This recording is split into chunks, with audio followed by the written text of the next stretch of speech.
মই ভাবো যে গৰু মাংস পৰিলে গাহৰি মাংস পৰিব। এই কামটো বন্ধ হ'ব না গৰু পৰিব লাগে না গাহৰি পৰিব লাগে।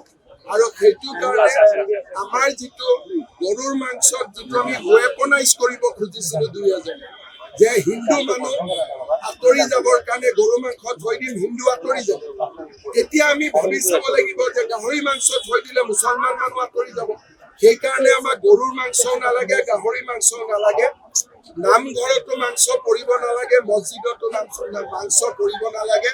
অসমখন শান্তি আৰু প্ৰগতিৰ এটা মহাস্থান হৈ থাকিব।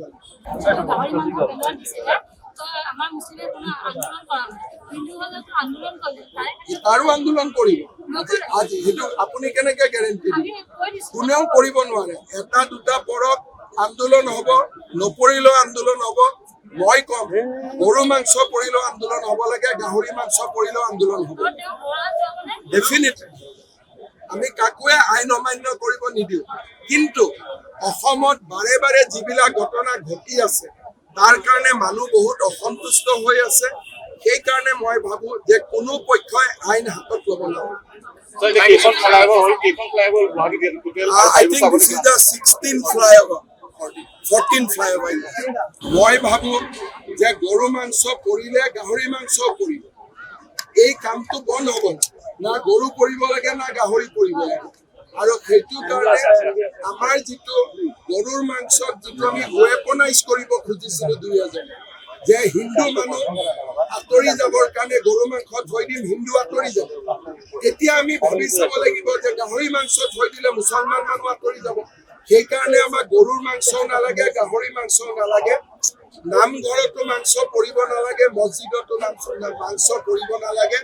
অসমখন শান্তি আৰু প্ৰগতিৰ এটা মহাস্থান হৈ থাকিব।